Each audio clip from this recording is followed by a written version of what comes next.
This is a production of PBS Charlotte.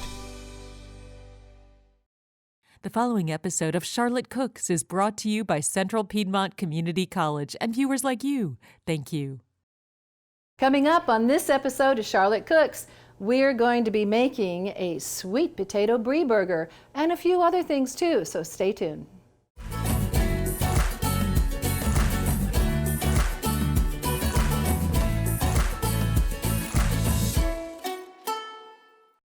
Hi there, and welcome to this edition of Charlotte Cooks. Today, I'm real excited to welcome onto my set one of Charlotte's probably favorite people, Joe Huang. Thank you very much. Is that right? Yes. Joe Huang. Yeah. Okay. That's good. Guess where he's from?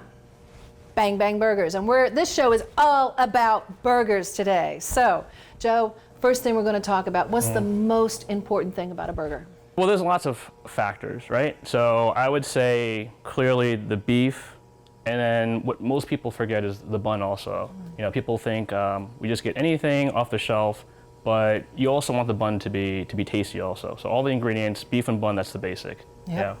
And what do you think about lettuce wraps? Gotcha. Do you really want to know? I understand people don't want to eat bread. I get that, but my thing is, like, if you have a burger, you're gonna have to have the bun, you have to have the beef, you have to have the cheese, a little bit of sauce. You know, you wanna enjoy it. You don't have to eat it every day, but I think if you have a burger, you know, have it the right way. Okay, so let's talk about the meat for a minute. One of the things that seems to confuse our viewers is when they see something on the label that says something like 70-30 or 90-10 or 80-20. Okay. What does that mean, and why is that important? That's the fat to muscle ratio. So if it's 90-10, it's 90% muscle, 10% fat. So there's not much fat in there at all. No, and then that will cook up a little bit tougher. Okay. 70-30 is going to be 70% muscle, 30% fat. But the thing is, when you cook a 70-30, you're going to lose a lot of that fat. It's going to render out and your burgers will become really small. Most people use 80-20. That's a pretty standard ratio for a fat to muscle. And as Joe gets to cooking the burgers later on, one of the things he's going to talk about is why it's important to have that ratio of fat so the burgers don't get dried out.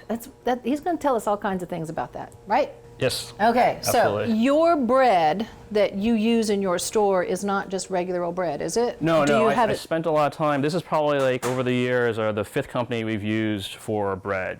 These guys, husband and wife, they both graduated from culinary school, and they share sort of my passion for food. They use really good ingredients. Everything is handmade, and I'm saying it's also a brioche bun, so it's buttery, it's yummy. I mean, it's great. Yeah. Nice and soft. Very soft, and we toast it also right before we serve it. Yeah. So it feels like it just came right out of the oven. Yeah. So it's beautiful. And for you guys at home, we're going to show you how to toast these buns in a saute pan. We have discussed our meat. We're looking for an 80-20 blend on our meat. We're talking about buying a quality bun. It makes your burger really special because your two main ingredients here, the beef and the bun, are really what the burger is all about, not about the condiments. What about the condiments? What most people do is, when I see people eating burgers at the restaurant a lot, I'm watching them, right? Most people will grab their ketchup and put that on the burger right before they've eaten it, you know? The thing is, they're expecting the burger not to taste really good. Why is that? I think it's from experience. I think, you know, usually when people go shopping, they're gonna grab the ground beef, they're gonna grab some buns, and they'll make burgers in the backyard. And then, you know, then they'll add condiments to it, ketchup, mayonnaise, to make it taste better. What I would say is, and if my friends were asking me, hey, how do I make burgers in the backyard? How do I make really good burgers? You gotta find really good beef. I mean, that's what you gotta do. And how do you do it if you're at home? Honestly, you're gonna have to keep buying and trying different ones and different blends until you find the one that really tastes good. And don't give up until you find that one that tastes really good. Same thing for the buns. Find the right bun that tastes really good. Now, what kind of condiments do you guys use that are popular in your restaurant? So what is the most popular condiment that people always have in their refrigerator is going to be ketchup. Yeah. And then what is the flavor profile of ketchup? It's going to be a little bit of sweet and sour. So I always try to add a little bit of sweet and sour. Could be ketchup, could be pickles. But I always try to add or have condiments that have a little bit of sweet and sour profile. The sweet and sour will make your mouth water, and it'll help you to taste the food better. So Joe, now we need to start cooking those burgers, don't we? Sounds okay, good. so we're getting our grill ready. Do Yep. we just heat the grill up and throw it on there? No, I mean, so what you want to do is you definitely want to put your burger on a hot grill. I would let it heat up for a half hour, a good 45 minutes until it gets nice and hot. And that will give a nice caramelization on the outside of the meat. And also, it helps also to oil your grill a little bit. Same thing like putting oil in a pan, you know, it's gonna help it to release and help it to caramelize a little bit better, all right? And guys, when you do this, use a really old nasty towel. Don't go get a really good kitchen towel. You're Just gonna ruin get your something towel. really nasty that you're not gonna be afraid of throwing away, because it's gonna be saturated with oil and you're gonna throw it away afterwards because you're not gonna be able to put it in your washer and clean it. All right, so these are burgers that we have from our restaurant. This They is look good. chuck and short rib, Okay. black Angus beef. And then we really season it simply with just salt and pepper. Again, sort of the whole idea of if you already have good ingredients, you don't necessarily have to have lots of seasoning or different things. Salt and pepper will just bring out the flavor of the beef. You know, salt and pepper is one of the most popular seasonings. And I mean, sometimes if you've got really good food, that is all you need. You don't really need to have a lot of stuff because it just ends up actually covering up the really good flavor of the food you're trying to promote. So, I mean, it goes back to like, it's the same thing like when people have a steak. If the steak is really, really good, you're not gonna wanna put ketchup, you're not wanna put any toppings on it. You want the steak by itself if it's good. Right. If it's good. So, the reason why I always find like people put lots of toppings and put lots of things on top of the burger because by itself it doesn't taste good. So my philosophy is always start with really good ingredients, the base, beef, bun. If that tastes good, as you start adding condiments and toppings on there, it's just gonna be even better. All right, I want to talk about what you just did. Okay. So, Okay, go ahead. Tell me. So I mean, most grills will have hot spots. And if you just leave your burger or your steak on your grill, it's not going to cook evenly. So, I mean, we cook hundreds and hundreds of burgers every day at the restaurant. So we're already used to turning it so that it cooks even. Otherwise, one side might be overcooked, one side might be undercooked. And when you're turning it, you're just giving it like a quarter of a turn. You're not just turning it like all the way around. No. Just a little bit. Yeah, because if you, let's say for example, when you flip it over, if you want to be a little bit fancy, you can get some grill marks on it. Yeah, you can get grill marks if you want to. Although it disappears when you put cheese on it, right? So, but, Right. yeah. You gotta remember, are you going to see it or not? And if you're not, then it doesn't matter. All right, so I'm turning these burgers over here. So you got some nice caramelization on here, and that's really what you want. The heat will brown the beef, and that's really what you want to do. And that's why it's important for your grill to be preheated So and really hot. I still say, like, you know, there's this philosophy of adding lots of toppings on your burger. I still try to keep it simple, and I'm going to go ahead and I'm going to go ahead and toast a bun. Here, let me toast your bun. Okay, great. All we have here is just a dry saute pan, and I'm going to drop my bun in here. Some places or some restaurants, some people will butter the bun before they actually put it, before they toast it. My thing is that I usually use brioche buns. One of the ingredients in a brioche bun is going to be butter, and so like it's easy. We just toast it dry. You can do that at home also the same way. So look at this. And that's perfect on that side, but I'm gonna have you toast it on the other side a little bit too. Oh, just on the, okay, Yeah. just to get so the bun is warm on both Yeah, sides. that's right. Well, Joe, I'm ready here. We've got the bottoms all toasted. Okay, why don't you put it on this Here we go, tray here we for go. me? Look at that. Yeah, because, you know, I'm glad you brought up that point about the brioche bun, because now you can find brioche buns in the grocery store, and I don't think a lot of people really realize what a brioche bun is. And the brioche dough is so full of butter that you don't need to add more butter when you're doing a toast on that, because that's just gorgeous. Yeah, it toasts up really nice. And then gorgeous. even this brown on here actually adds flavor. Actually, It sure too. does. Yeah. This is our pimento burger. So it has pimento cheese on it. A very simple basic pimento cheese recipe is going to have shredded cheese, mayonnaise, and then pimento. And then you can do all sorts of variations with that. It looks good, and it looks absolutely exquisite on top of this burger. Okay, and then it's simple. Again, it goes back to not too many ingredients, but in terms of contrast and adding some complexity to it. So right now, this burger itself is very soft. Everything is just mushy, right? So I try to think of what can I do to add a little bit of complexity to it. Okay. So I'm gonna add here some fried pickles. Okay. And the fried pickles are for sour and crunch, is that right? Very good, yeah. So the pickles themselves will add a little sweet and sour. Okay. Because we fry them, it'll add a little texture, so it'll be crispy too. There we go. So yes. otherwise, it would just be mushy, tasting really good, right, of the pimento, but then adding some complexity to it also will enhance the experience. Wow, Yeah. that looks great. Pimento cheese and fried pickles. That's great. Yep. Are we going to do a classic burger? A regular old, everyday? Absolutely. I mean, I think that, honestly, the burger that we sell the most is a classic cheeseburger. It's American cheese. We serve lettuce and tomato on the side, and we serve it with our bank sauce. Oh, that sounds great. Why don't we go ahead and make one of those? Let's make one. Show them how to make a burger from a blob of meat like this. Okay. It's really pretty simple. But if you get this wrong, what's going to happen is, as you're cooking it and as the fat starts to render out, it's going to start breaking apart on the grill. So this actually is a very important part of having a good burger. You can weigh them out if you have a scale. If not, you can go by eye and say, okay, depends on how hungry you are, I guess. If this is a good size, what you're going to do is try to make it into a perfect ball. Okay. And you're squeezing it and pressing it together. Well, it's a combination, like I said. If it breaks apart while it's on the grill, what tends to happen is the juices start coming out. Yeah. And then when you actually eat it, it's not going to be as juicy. And it's dry. So yeah, and it's a little bit dry. So if I have the right amount, then what I'm trying to do is shape it in a way so that I don't have any creases. So it's perfectly round. Almost like if you're shaping dough for bread. Right? Yeah. So then from here, I'm gonna go ahead, and what I'll do is, now we don't do this in the restaurant because we serve so many burgers. Right, you buy them already done. They have special machines that are hundreds of thousands of dollars, and they crank them out all the time. But if I was at home, what I would do is I would have my thumb over here and shape the side. So as I'm pushing down, I'm also using my thumb to shape the size of the burger. Okay. People at home, when they make their burgers at home, usually have a problem with the burger starting out this big and ending up this big. You know what I mean? Yes, absolutely. Okay. So I mean, that I would say that has a lot to do with still the quality of the beef. Right. Right. So your 70-30 meat's going to shrink a whole lot more. More than an 80-20, you know. Right. And I would start with 80-20. I think they also have 85-15 sometimes too. Yeah. And I mean, I would try no more than 85 and no less than 80. Okay. And then here you go. This is your nicely shaped.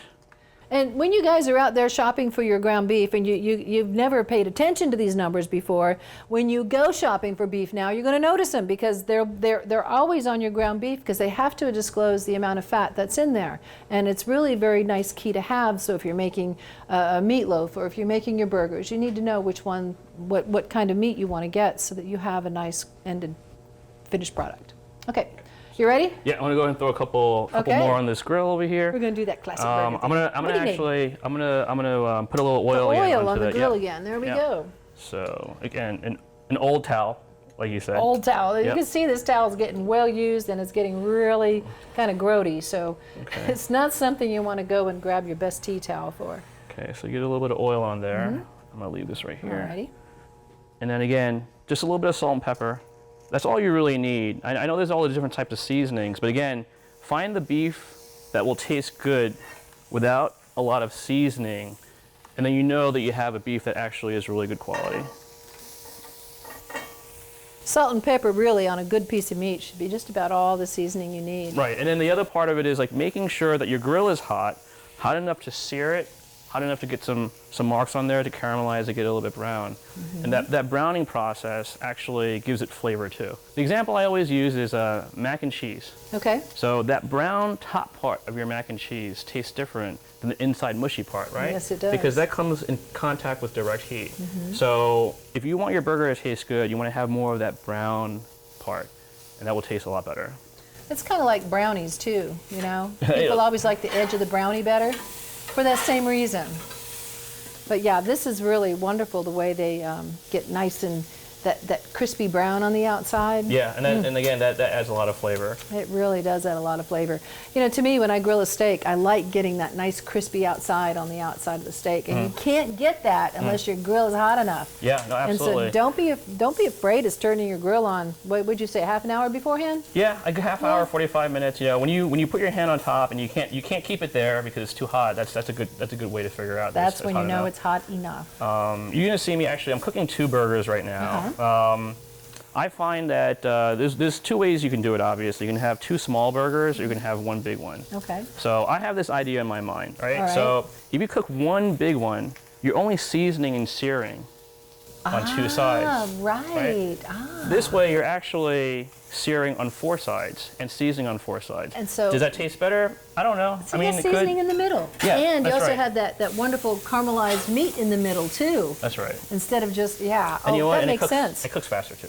And it So, cooks faster. Yeah. Yeah. So I flipped it over. I'm going to go ahead and add some sliced American cheese on here.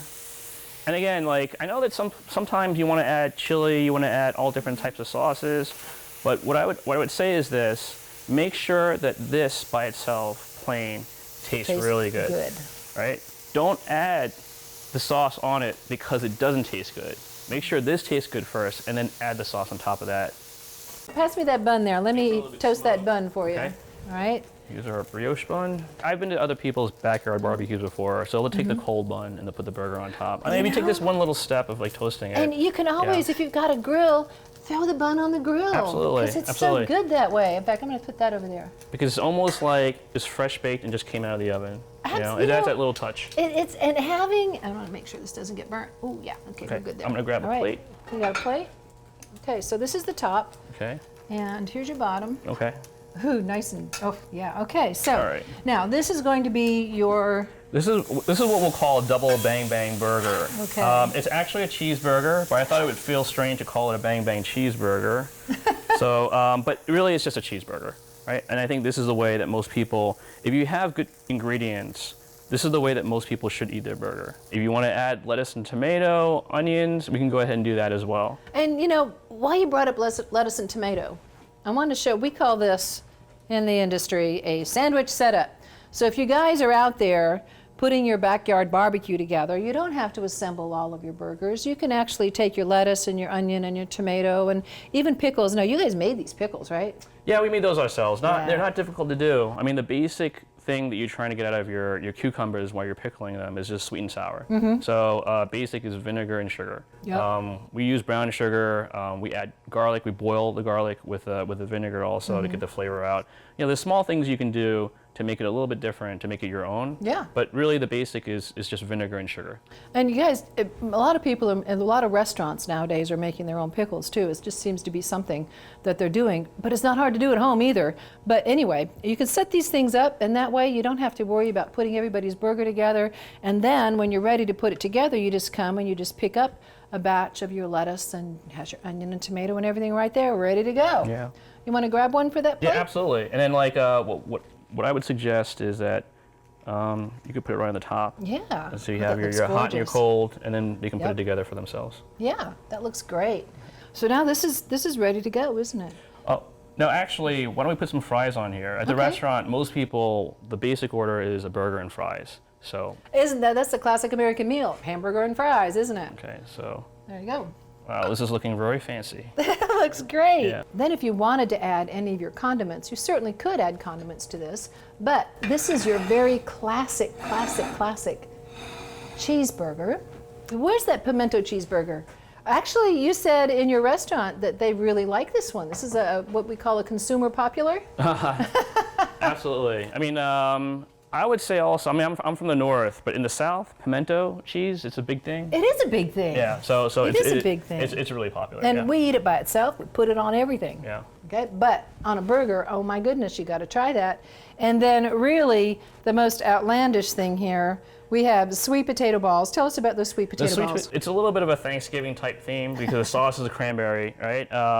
But the inside those balls, I have prosciutto, chives, maple syrup, and butter. Wow. And then we roll up into little balls. we put some panko breadcrumbs on them and we fry them. Yeah. Wow, that looks awesome. That one we do as a special every once in a while. So. And that one has brie cheese on it too. Brie cheese is great. It's creamy. It's delicious, right? And so yeah. So it's one of those Yeah. cheeses that like it goes great with burgers. Yeah. It really does.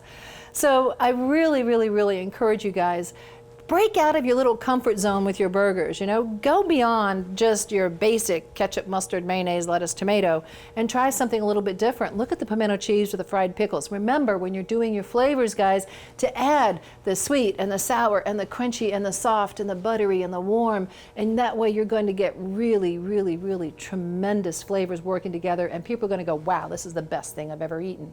But speaking of eating, you were telling me earlier about the best way to bite on a burger. Okay, yeah, so I watch people eat burgers all the time. Yeah. So it sounds a little bit creepy that I'm watching people as they eat, but you can tell when people are really enjoying themselves, right? So I watch and make sure that they're enjoying their meal. One of the things, though, this is just a small tip that I would say, is that it's better for you, if you're eating your burger, not to smash down on the bun and the burger before you eat it. To take it, So, I mean, so it fits in your mouth, right? That's exactly why. So I'm guessing that's why, unless people like to eat flat stuff. I don't know. So they're pushing it down, but two things happens when you push the burger down to make it flat. What you just did was you push all the juices from the burger into the bun, and you just made the bun soggy and the burger dry. And that's just not the best way to eat it. What you want to do is very gently pick up the whole thing. Now, I don't tell people that because they look at me like I'm crazy. Don't tell me to eat my burger. But I would say, if you can just remember that, you're going to have a better experience because as you're biting the burger, it's going to be a juicy burger and a nicely toasted bun. Yeah. So when you grab that burger and you eat it, remember, don't press it down, stretch your mouth, open it up, and bite on it. And that way you're going to get the full experience of all of those wonderful flavors and the wonderful textures that you would layered on your burger. Thank you for watching this episode of Charlotte Cooks. And Joe, thank you for being here with us. Thank you very much. I think that the burgers are going to be fantastic, and I think this is what I'm going to have for lunch. So if you'd like to grab our recipes, they're on our website at pbscharlotte.org, or you can drop me an email. And my email address is Pamela, Pamela, .roberts, Roberts, at cpcc.edu. Thank you for watching, and we'll catch you next time on Charlotte Cooks.